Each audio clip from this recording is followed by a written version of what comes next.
Good evening, sir. Good evening.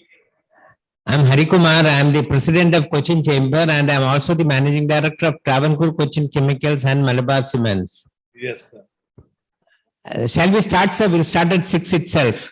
People will. Good. Okay, sir.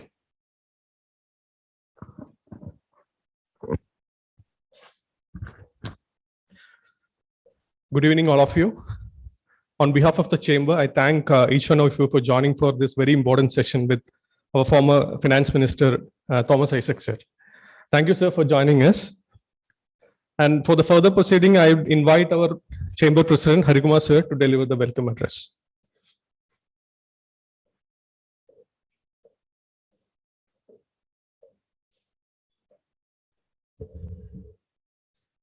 Respected Speaker of the Day, Dr. Thomas Issac, former Finance Minister, Kerala, past presidents, and dear friends.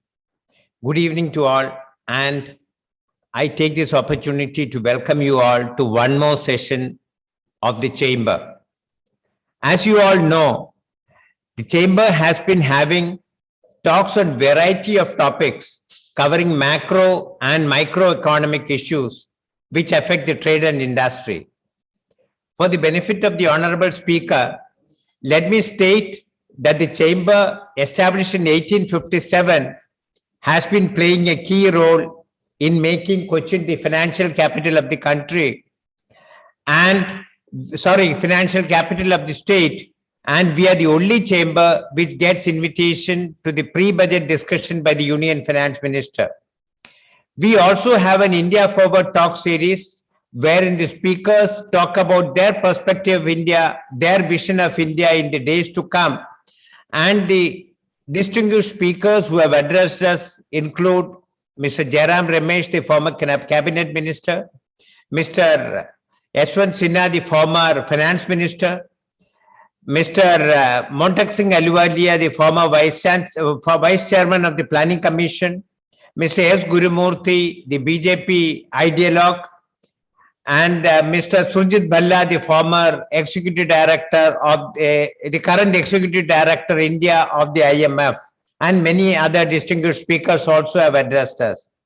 The Governor of Sri Lankan Central Bank, Mr. Nandalal Veerasinghe, addressed us on the state of their economy and inflation almost around 15 days back. Today, we have a technical session where we will deliberate on the impact of the recent judgment by the Honorable Supreme Court on the future of One Nation, One Tax, that is GST. As you all know, One Nation, One Tax was the argument, the basic argument on which the entire edifice of the GST was built. I would just put things in perspective so that the Honorable former Finance Minister will be able to take it forward from there. The Supreme Court ruled that the GST on ocean freight paid for import of goods is unconstitutional. We will deliberate on what does this mean for the GST framework. How will it affect the center's relation with the state, as the Supreme Court ruled that the recommendations of the council are not binding on the state, and the state governments can, and the state and the central governments can more or less decide independently on the entire, the future of the GST. They held that the council have only persuasive value, adding that the parliament and state legislature possess equal powers to legislate on GST. We all know that the decisions of the GST Council are taken by on a majority basis of not less than 3/4 of the weighted votes cast. The center has 1/3 weightage of the total votes cast, and all the states taken together have 2/3 of the weightage. In the last 5 years of GST, the Council has taken all decisions on the basis of consensus, with the exception of the levy on lotteries, in which voting took place in December 2019. This decision, the current decision by the Honorable Supreme Court, has opened up a lot of political arguments, as opposition ruled states and the BJP ruled states have taken opposite stance. What we want to know here is whether this is the end of one nation, one tax theory itself, or whether the state governments are morally bound by the decisions of the GST Council, or whether they will go their separate ways. And obviously, states are clamoring for continuation of the compensation under GST. And how will states respond? And of course, how will it affect the trade and industry across the country? We cannot have a better person than Dr. Thomas Issac, a noted economist who has definite views on this. He, along with Mr. Amit Mitra, the former finance minister of West Bengal, used to voice concerns of the opposition ruled states in the council. Dr. Issac was the head of the Council of Ministers under the GST, and we are all privileged to have him here. We welcome him to this program. I also take this opportunity to welcome one and all to this technical session. Over to you, sir, one of the greatest economists come politician. Over to you, sir. Thank you, Mr. President of Cochin Chamber, Sri Harikumar. I think you have pinpointed the issue of discussion this evening. What are the implications of recent Supreme Court judgment and observations on the future functioning of GST? Now, we need to have a very clear understanding about the Supreme Court judgment before we start our discussion. As Mr. Hadikumar indicated, the Supreme Court was considering a case on which Gujarat High Court has given a ruling whether the IGST can be imposed on freight charges of CAF goods. And Supreme Court has very categorically said is ultra-virus. It's a form of double taxation. Therefore, there cannot be IGST on the freight charges of CAF goods. But the argument of the central government was that the GST Council had taken the decision and it was therefore binding on state and center. Well, court observed the following things in this context. One, as framed in the Constitution, the GST Council is only a recommendatory body. Its recommendations are not binding on union and states.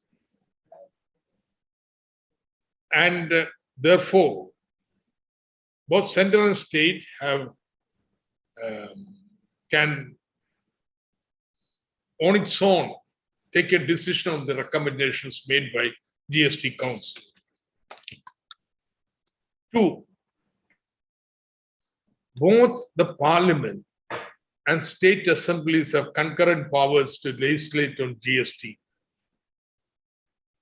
And this is the most important part of it. Since there is no repugnancy clause in the constitutional amendment, both the center and state have simultaneous legislative power. So far, it has been assumed that if a decision is made in the GST Council, the states and center have to abide by it. Now it's very clear. They have their discretion. And it is concurrent simultaneous power for both state and center. Third observation was that Indian federalism should be a dialogue between cooperative and cooperative federalism, where federal units are at liberty to use different means of persuasion, ranging from collaboration to contestation. Okay. Now, I do not think that it is going to be the end road for GST. For the simple reason, whatever be your interpretations about the court judgment, apart from GST, neither center or state, particularly states, have any right to impose a indirect tax on commodities. Suppose the state wants now go back to VAT. Well, they have no choice. The constitutional amendment is binding. And therefore,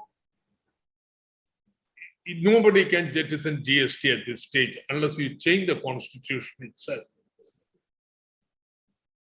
But since there is a no repugnancy clause, if a state government decides on either matter of procedure or even with respect to rate to SGST, different from the council, they today have the right to do. That's what the stance. Now, this should be used as an occasion, an opportunity to have a widespread discussion on a revisiting GST, may put it that way, and see collectively whether what modification should be brought about so that we take this tax forward. Why do I say that we need to revisit? Now, as far as trade and manufacture is concerned, I think GST has been a big step forward for them. The cross-border movement of goods have become very simple and easy. One, I think there is no debate on that. Two, the burden of tax for the consumer has come down. There's no doubt regarding that, because the subsumed taxes total burden is much higher than the present tax burden on any commodity, let me put it that. So tax burden has come down. Only negative point that would come for the manufacturer would be small scale manufacturers who are outside the tax net. Now, percentage tax level has been increased to 2.5 crores, and therefore they are outside. Only they have an option to file presumptuous tax. But the problem is then your commodities you cannot claim input credit. Therefore, if you want to be in the input credit chain, even small manufacturers who are outside the tax net would have to come into the tax. This is the clearly one issue for them. But if you take state governments, they have a huge load of grievance. Now, what are the grievance? One, the taxes fail to be buoyant. Just expect that the tax revenues will be growing and is something like 14%. It has been much less than that. True, they have been compensated, therefore we have been guaranteed 14% growth in the tax revenue. But that period is going to come to an end. And you're far away from the promised land. This is going to create a big problem for the state governments who are going to face a precipitous fall in their revenue because compensation period is ended. Now, one, there are many reasons why the tax revenues have not been buoyant. A major reason has been ad hoc declines, reductions that have been made in the rates, particularly just before the Lok Sabha elections. Virtually 28% bracket has been scuttled. Only few commodities remain there. Now, You may remember under the VAT system, 80% of the tax of the state governments used to come from 14.5% bracket. So 28%, 14%, states would get 40%, the center would get. So now that has been reduced to 18%, except for few commodities. The effective tax collect rate of the states has very sharply come down. The addition of the service taxes, subsumption of service tax into GST has not made up for this decline. Secondly, IT backbone was fully in operation only last year, as you all know. E-way bill took an enormous amount of delay before it became effective.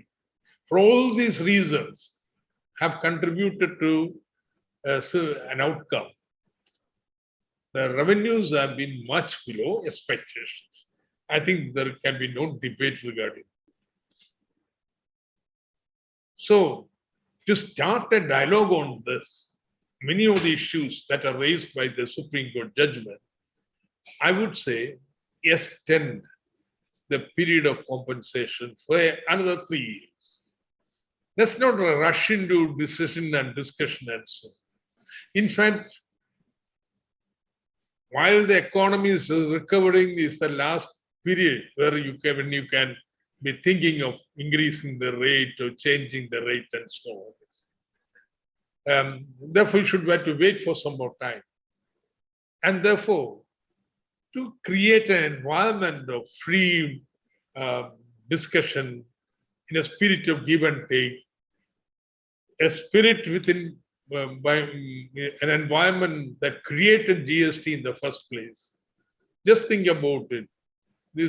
All the state and union territories, India and the central government, through a negotiated process, comes to a settlement by which each side gives up a major portion of their taxation powers to be jointly administered to the structure. I think there is nothing comparable to this from the federal perspective that has taken place in India. Therefore, to continue this tradition, create an environment for it by giving, say, bringing down the anxieties of state government by extending the compensation period. That's my first point. Now, it does not impose any additional burden on the central government because compensation comes from a special fund, not from central government budget.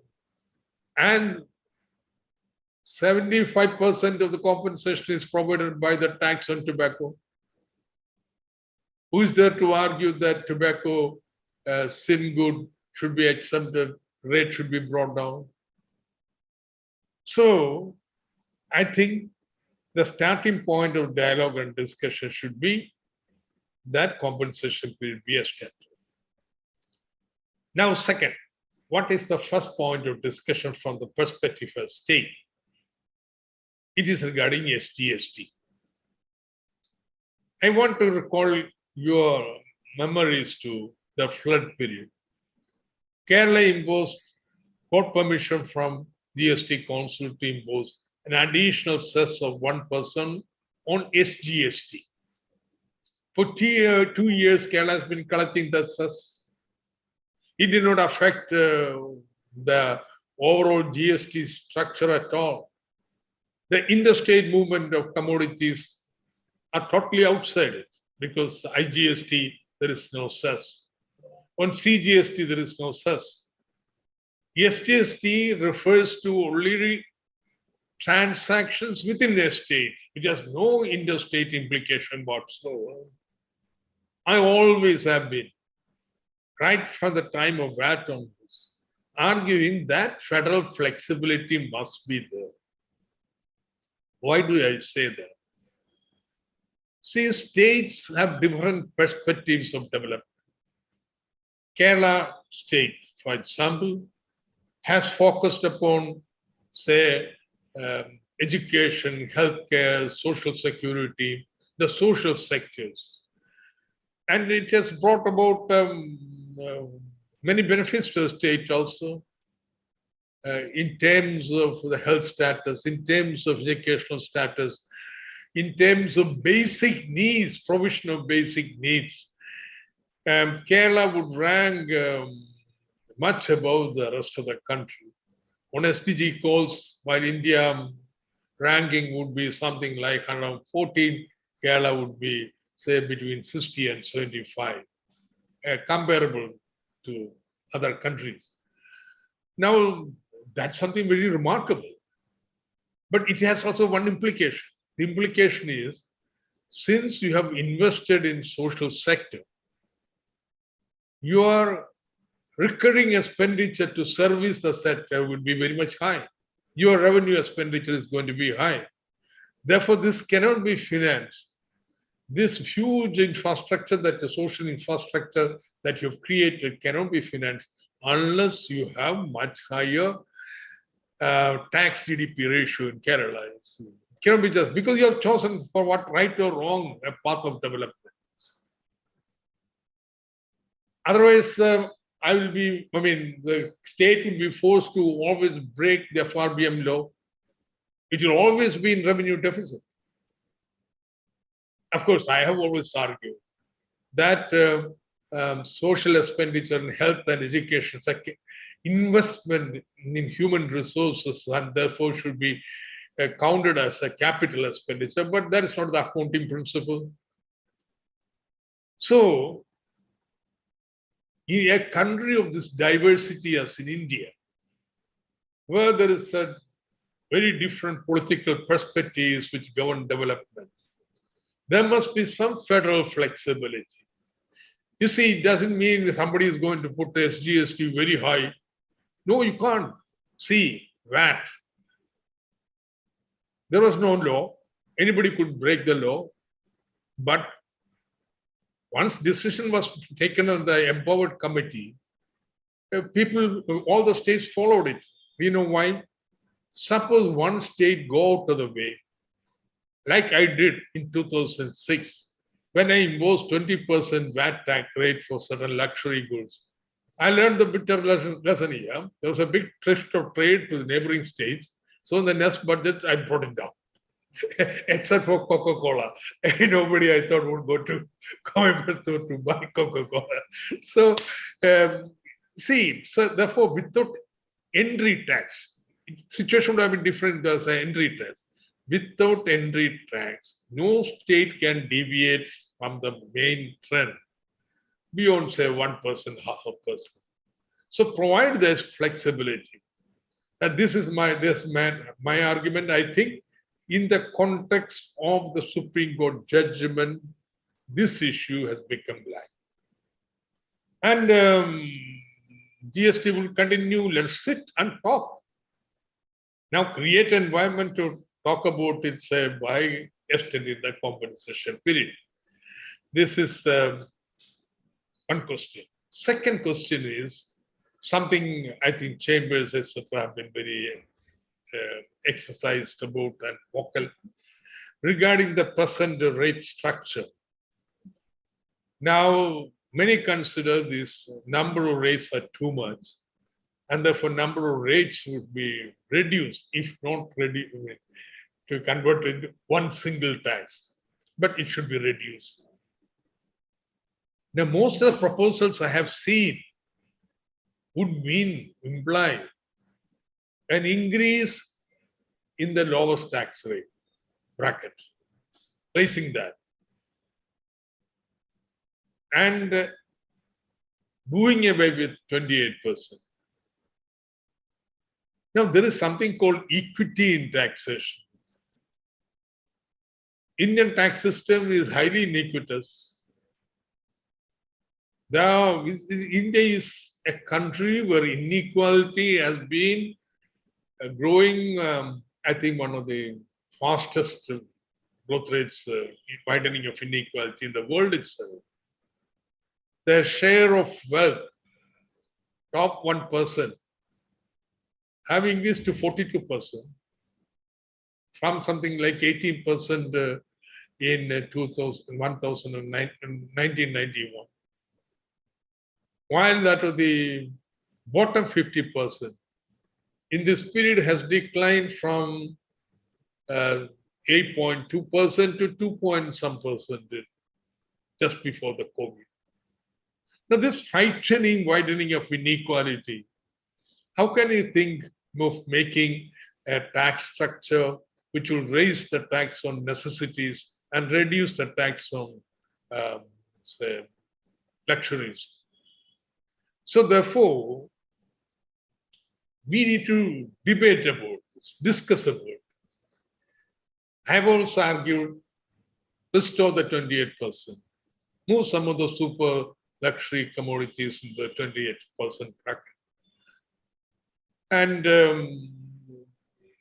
calibrate the rates. We can sit down and calculate here. What is the revenue neutral rate? There was a committee by Subramanian, the economic advisor, who looked at what was the revenue neutral rate with detail. I remember it took at least about a dozen meetings of the GST Council, where for each commodity, the subsumed taxes of center and state was provided. And we always chose a rate which was below the subsumed rate. So the elaborate calculations went into making that. But while the reductions were made, it was purely a hoc decision. I was not a party because I didn't go to that meeting. So one has to relook it, truly make it revenue neutral when compared to pre-GST period. So that the normal case, the state should have a little more buoyant time. So this is the second question that would have to be discussed. Third issue, I think, is the functioning of the GST Council itself. Well, I propose there must be a vice chairman. There's a provision for that. And that should be one of the opposition states. In fact, VAT Empowered Committee was functioning. The first chairman of the council was Ashim Das Gupta, who was the chairman for something like 8-9 years. Then Amit Mitra became the chairperson. K.M. Mani for a brief period from Kerala was the chairperson. That was the custom of the VAT committee. Why don't we have a position finance minister as the vice chairman? It's a confidence building exercise. 2, there are serious issues of contest, difference of opinion. Now we have moved away from consensus basis. As Harikumar mentioned, but for lottery tax, which I forced a vote on that, there hasn't been any instance of voting. Now, I don't want to go into specific unless somebody asks why it was done. But I know in the meetings after that, many veterans of the GST Council have said that this is no more the old council. It has to be reformed. Now, one of the finance ministers, union finance minister, who has been a powerful authority of GST, he is on record saying that you have to write an epitaph for GST. It looks like that. So everybody is very uncomfortable with the way in which this council has been functioning. So one reason is there is no sufficient deliberation. There have been time, of course, COVID was there, we could have met online. 7-8 months, the meeting doesn't take place. How does one justify that? And when you meet, the time is limited for discussion. So we have to revisit the functioning very openly and discuss the task of the finance ministers, and also have a dispute resolution mechanism. Suppose you reach a deadlock even if majority decision is made, suppose there are aggrieved states, the Constitution provides for a dispute resolution mechanism that should be operationalized. So these are simple. I don't want to go into too many things. These three issues that have to be discussed in the context of Supreme Court judgment. I think the Union Minister is right saying this is not the end of road of GST.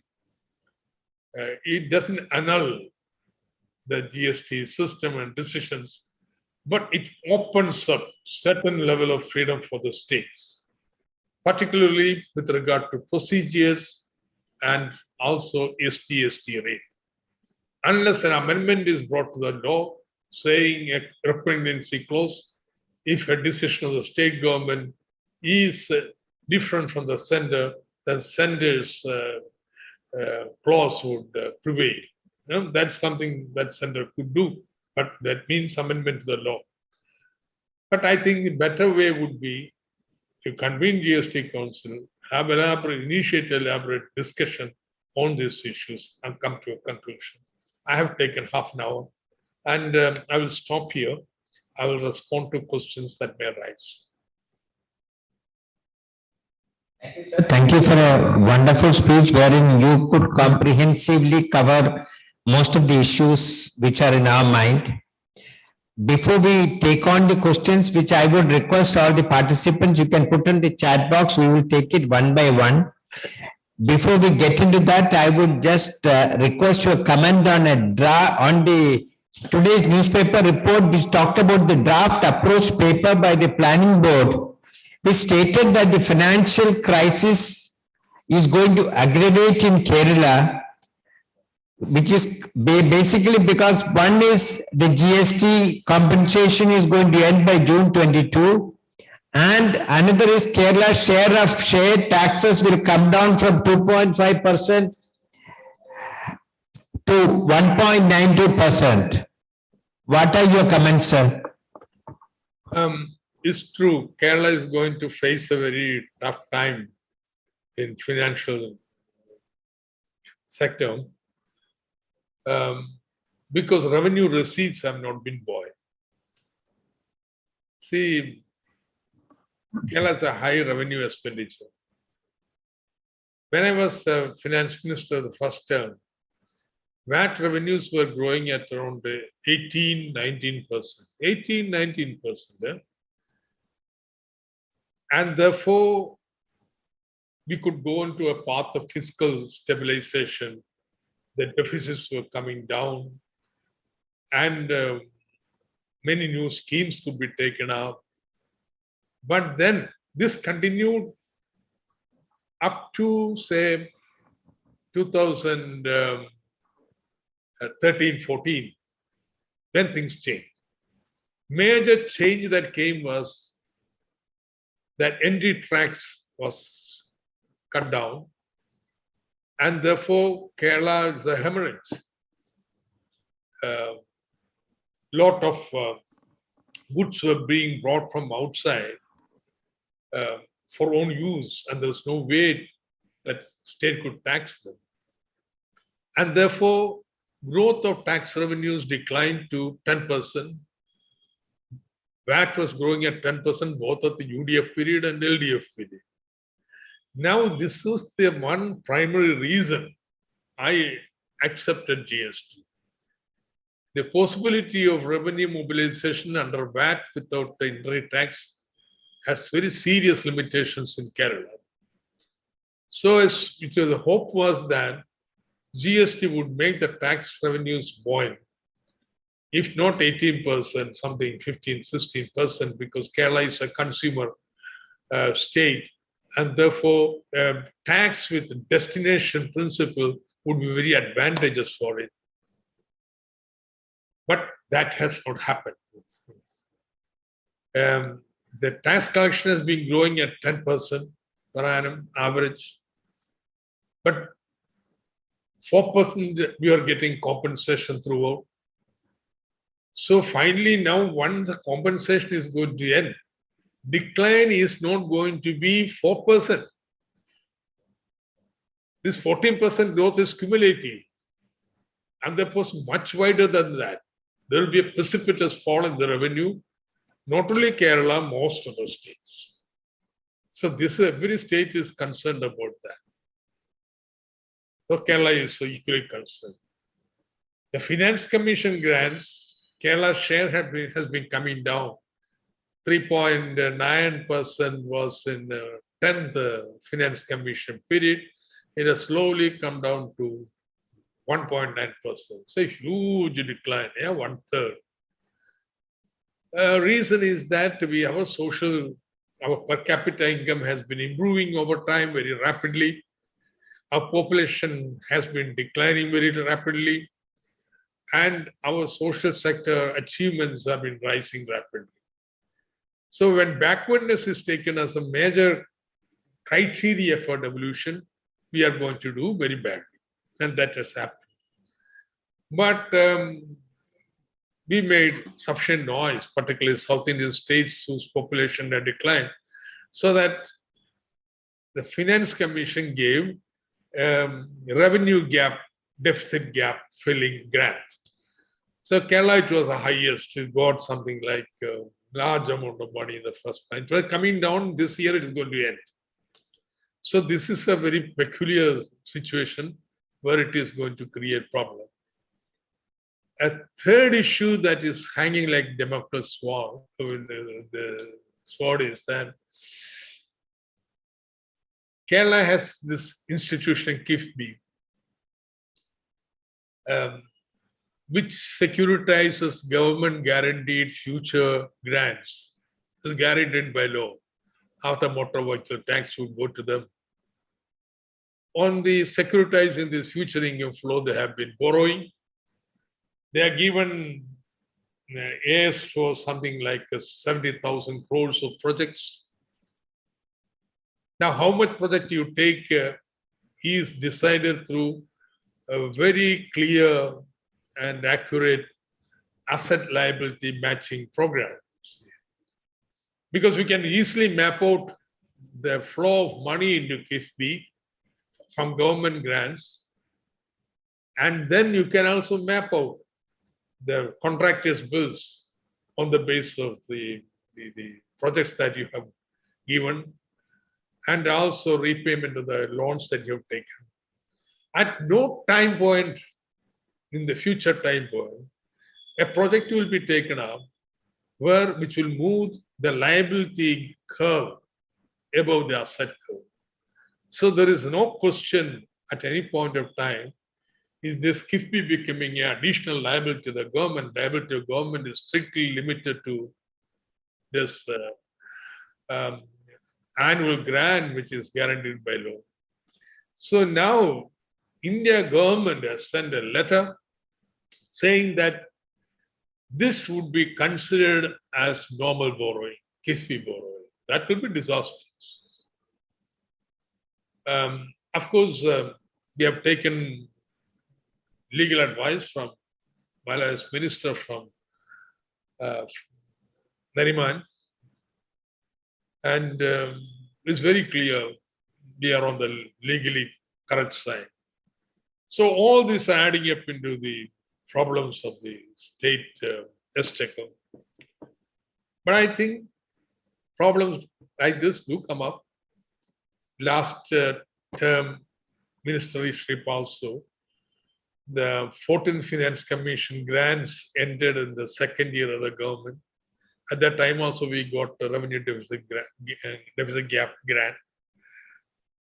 As I told you, the VAT revenues came down by to 10%. So these problems, okay, these are not insurmountable thing. Only serious problem which can be disruptive would be something like putting KIFBI borrowing into the state government normal borrowing, which will virtually choke out state government borrowing. So it shows that Kerala government will have to say administration of GST has to be tremendously imposed. We have to find out why a destination state like Kerala the growth of GST is not buoyant. Because everybody, the basic premise is that destination tax would be, say, beneficial to states, consumer states. So this question has not been, I think, sufficiently answered, and I'm venturing into that. So, and that's one issue. Other is government has to look for new revenues. Look at the huge investment, infrastructure investment made, which is now, say, increasing the real estate prices.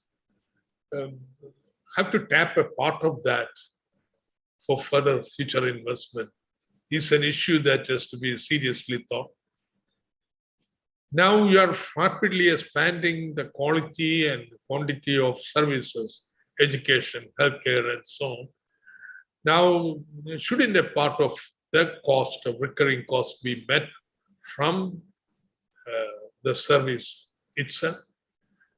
These are the questions that Kerala would have to seriously discuss.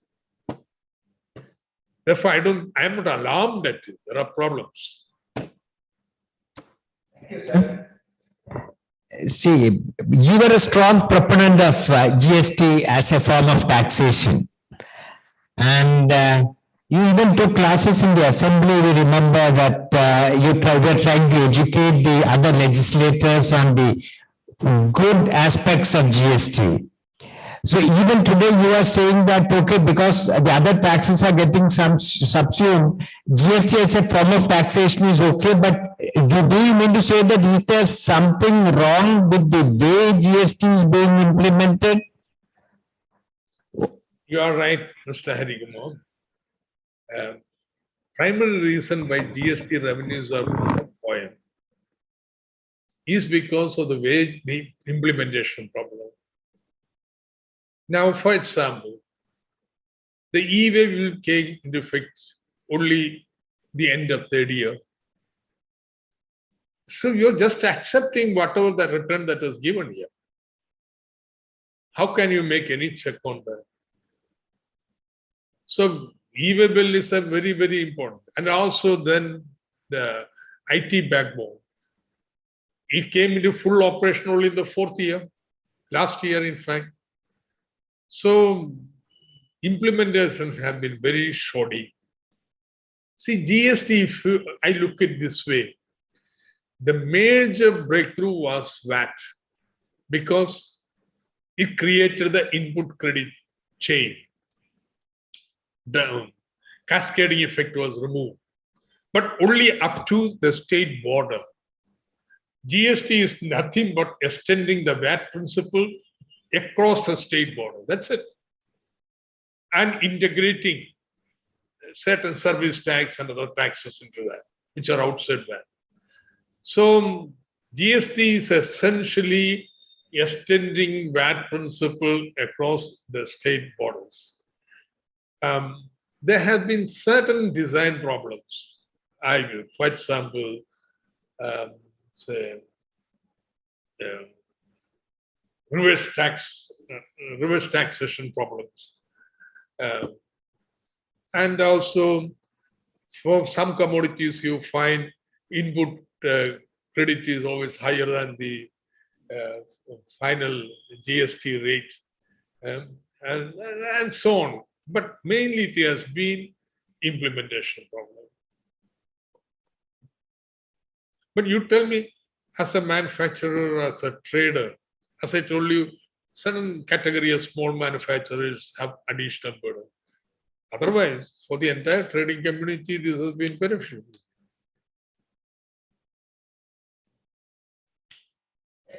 It is beneficial. Now, coming to the next question. The question is from Mr. Venugopal, the past president. You suggested deliberations and consensus between the states and the center. Wonder how far this is possible when there are serious differences, mostly political, between the state and the central governments. See, it's a question of style of functioning. Politics are there. Everybody, ministers who come there are political beings. But you could create a consensus to form a tax like GST. It was not brought from outside. It's a process that took more than 10 years, I tell you. If you start take into consideration the period that empowered committee was also deliberating. Now I'll give you a concrete example what I said, arriving at a consensus through deliberation is the tax on lottery. What is the problem? The government of Kerala is directly running its lottery and therefore obeys all the rules. Government cannot break it. Rules to ensure that lottery doesn't become, say, addictive. But many northeastern states farm out the right to conduct lotteries to intermediaries who break the laws, and Kerala, it created a huge political crisis while I was the minister the first time. Therefore, I was very sensitive. I was saying that lottery should be kept out, but then it had to be given up. Lottery was included. But then I demanded certain protection, special treatment for the states which were directly running the lottery. Now, a huge question, how can the same commodity have two taxes? Now, Jaitley, because he is a legal luminary, we had 3-4 discussions. Then finally he came out with the thing. Okay, if it is run by state by government, because framed in such a manner that it will be only 12%. If it is run through an intermediary, it will be 28%. Finally, it was a consensus that was accepted, which is acceptable to me also. Okay, when I lost the case of keeping it outside GST, but we had an understanding on this. Now, all of a sudden, just before the elections, this understanding is overturned for no reason.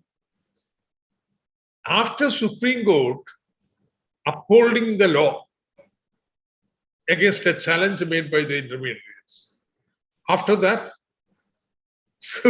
the problems began after a month after the Supreme Court upheld the GST regulation, struck whatever decision. Obviously, there were other things. I cannot back out here. I don't need to explain the detail. So there was no option for me here other than insisting on the vote. So both sides began to canvass with the states. And the center is, of course, much stronger. Even many people who promised to be with us finally just didn't come. That's it. But this is what happened. The first phase, you see a consensus building through long deliberations. Then, even if not fully acceptable to their logic, okay, giving it. Okay, we'll have an arrangement for that which satisfies you. Then, at the time, you just overturn it with no reason whatsoever. A position which has been upheld for the court. So this is what I'm saying. It takes time. You have to be patient. There's no point in hurry. Okay, today we are going to decide. You cannot decide. You may come to meet again tomorrow. And that's the way democratic process works. Thank you, sir. Thank you for telling us about the consensus building approach. But again, another part of the question says that the disputes are increasing. So as you correctly said, there should be a dispute resolution mechanism also. So how do we take it forward? How do we take up the dispute resolution mechanism? See, constitution is a constitutional provision. But constitutional provision has left it to the GST Council to decide on the dispute resolution mechanism. Therefore, the mechanism that you are instituting should be made on a consensus basis. Maybe it has got to be certain level of high judicial officers, must be more than one. I don't know what. I have not given thought about this. But when compensation fight did take place after COVID, there was a demand. We don't agree with the position you're taking. Institute the dispute resolution mechanism. So it was a demand from the states itself. Well, that is required. Otherwise, there's no way you can break that deadlock, particularly with the Supreme Court judgment of this kind.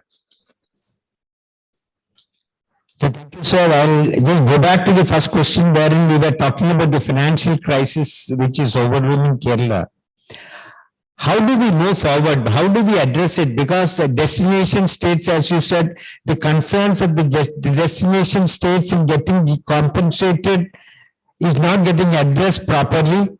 And the destination states like Kerala have an economic issue, have a financial crisis looming large. How do we address it and how do we move forward? Yeah, many people do not agree with me, but my analysis has been, if you take which are the states which have really gone forward and take, the taxes have been buoyant, is Telangana, Tamil Nadu, Mumbai, and so on, which are destination states, the huge metropolises, which is biggest consumer. But unlike Kerala, they are also manufacturers. Therefore, this sale is an SGST for them. Kerala, this has to be an IGST because it comes from outside. Unless, Kerala's IGST should be much higher than SGST. I would say double, but it is just around the same level as SGST. One has to really look into this. What is happening? Some people say there is something in the law where, say, input credit for CGST is taken from here and so on. Some people say that there is a lot of, because there are check posts and so on, and e-way bills are not checked by anybody. There's a lot of leakage and slippage taking place.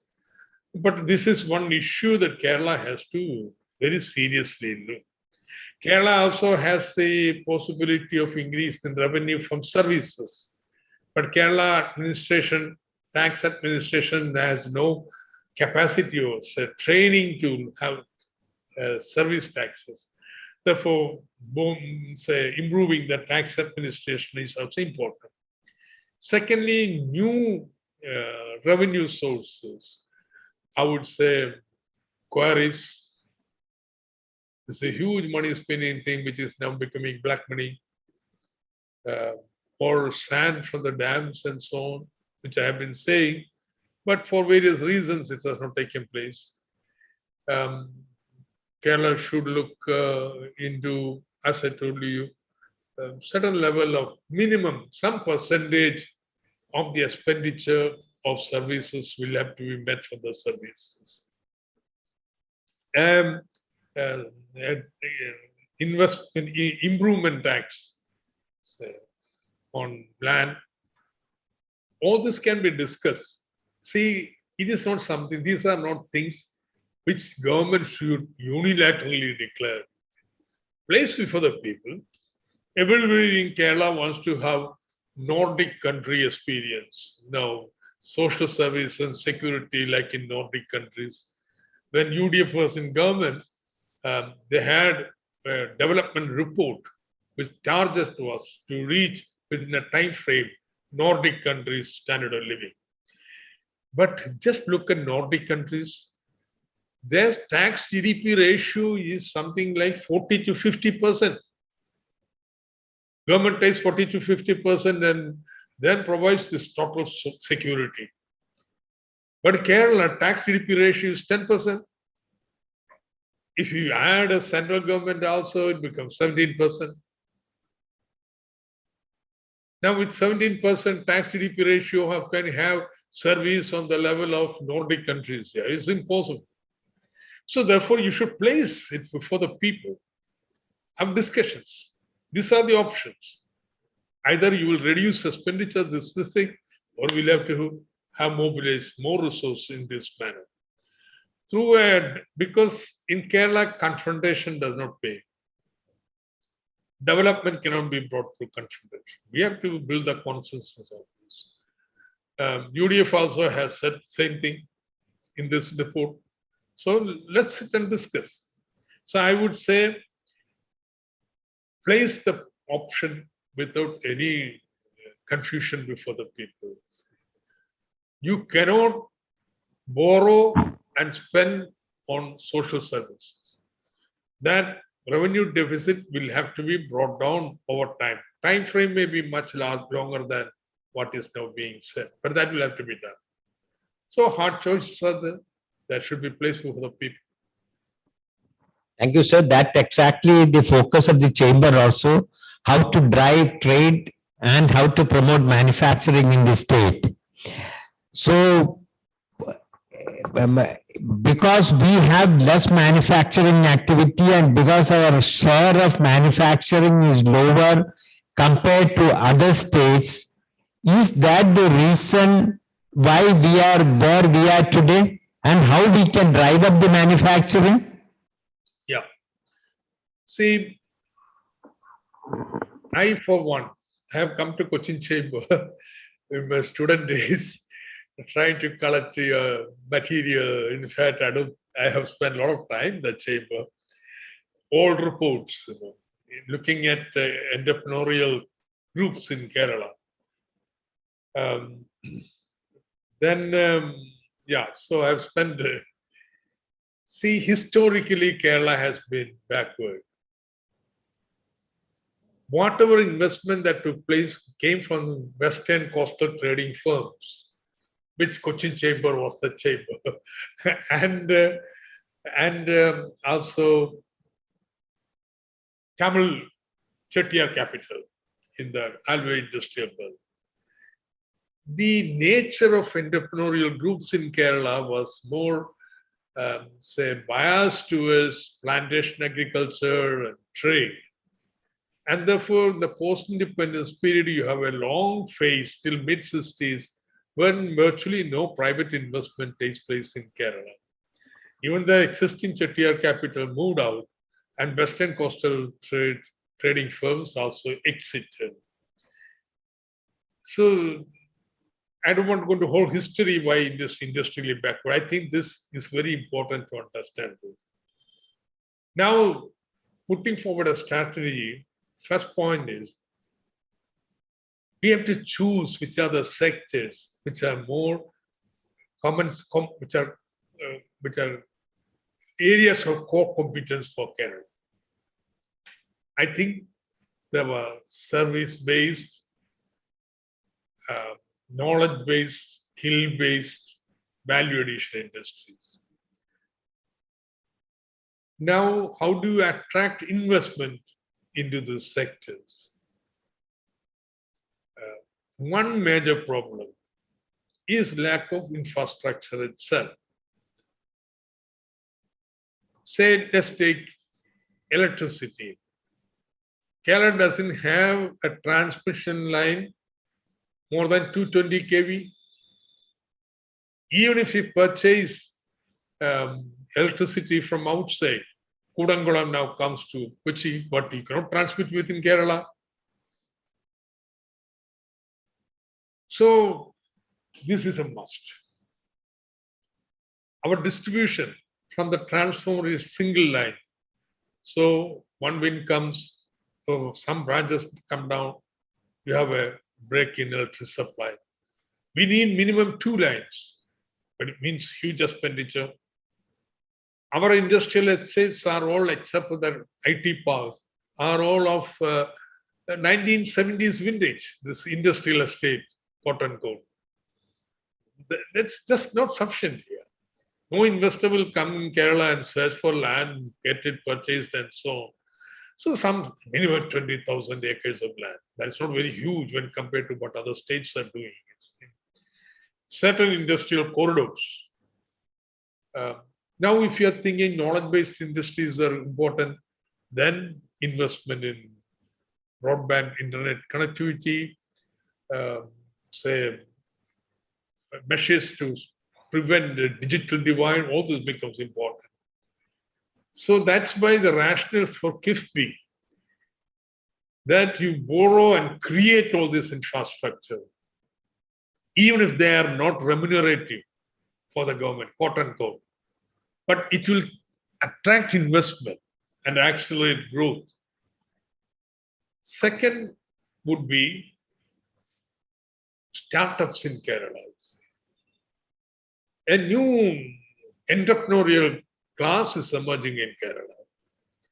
They are not like business groups of outside Chetia, Parsi, Marwari, and so on, long-standing, say, lineage of entrepreneur like the new students here who are studying, coming up, setting up startups.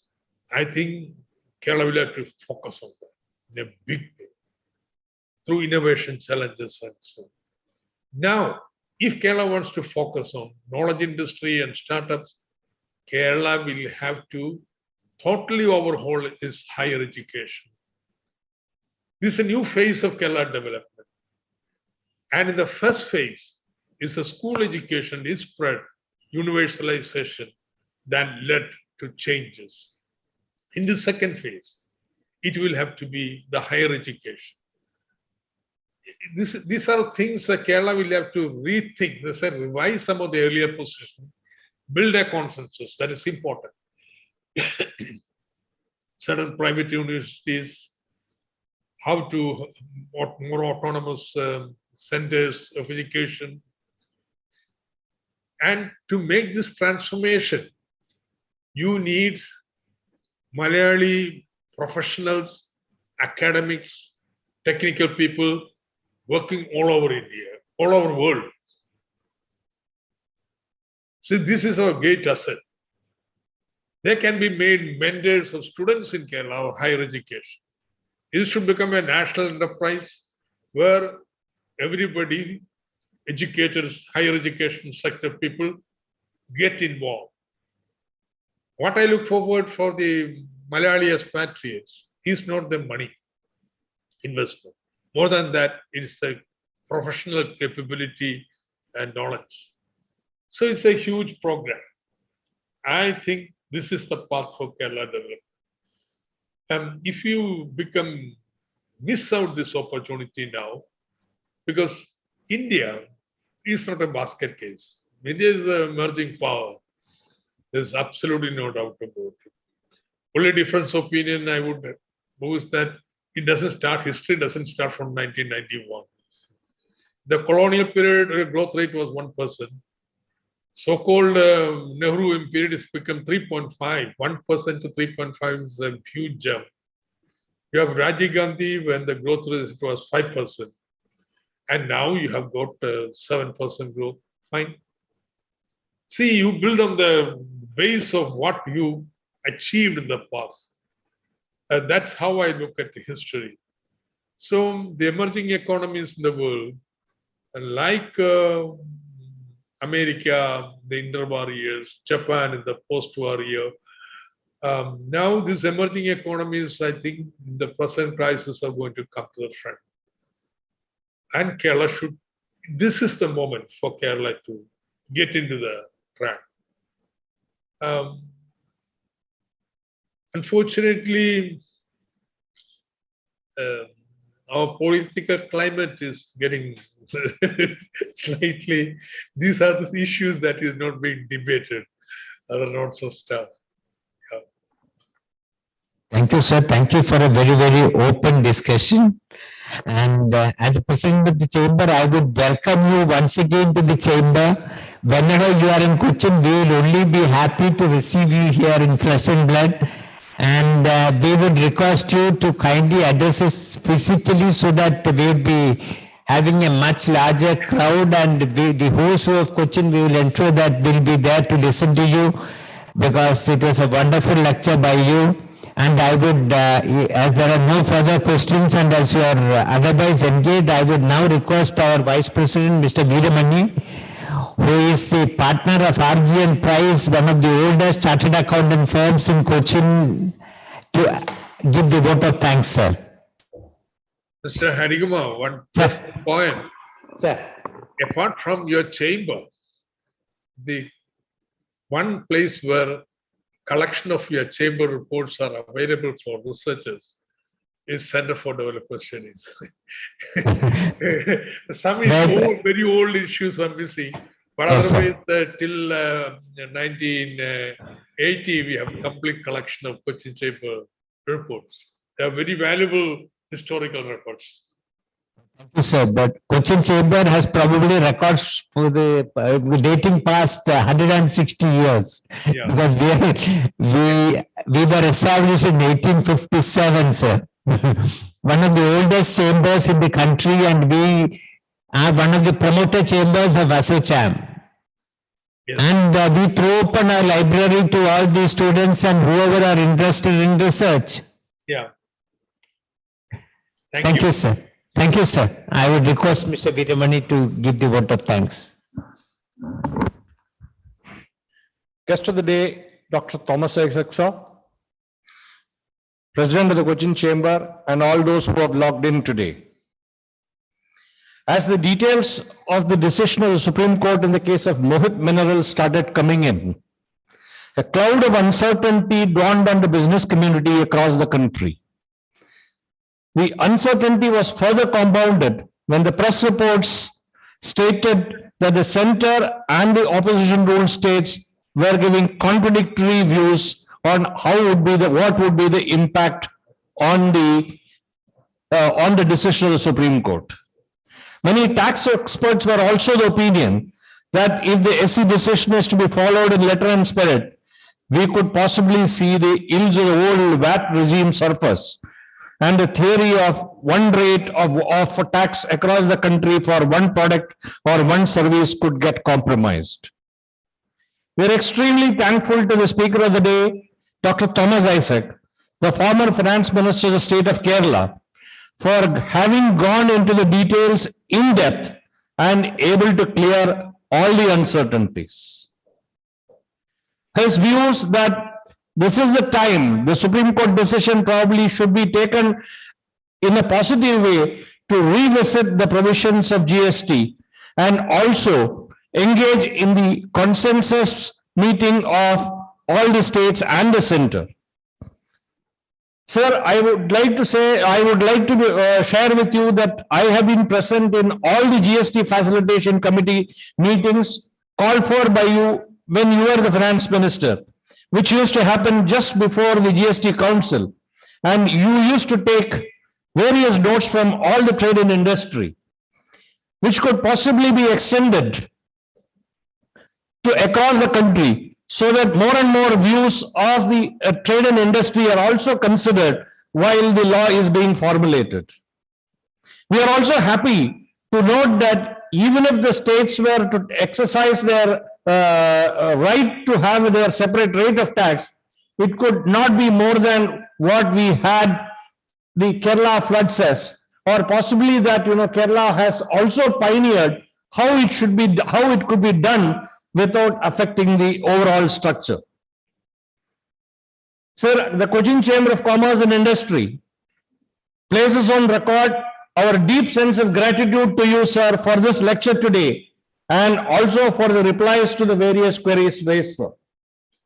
We thank the various participants who have logged in today from various places, and we are sure you would go back with a better idea of the shape of things to come.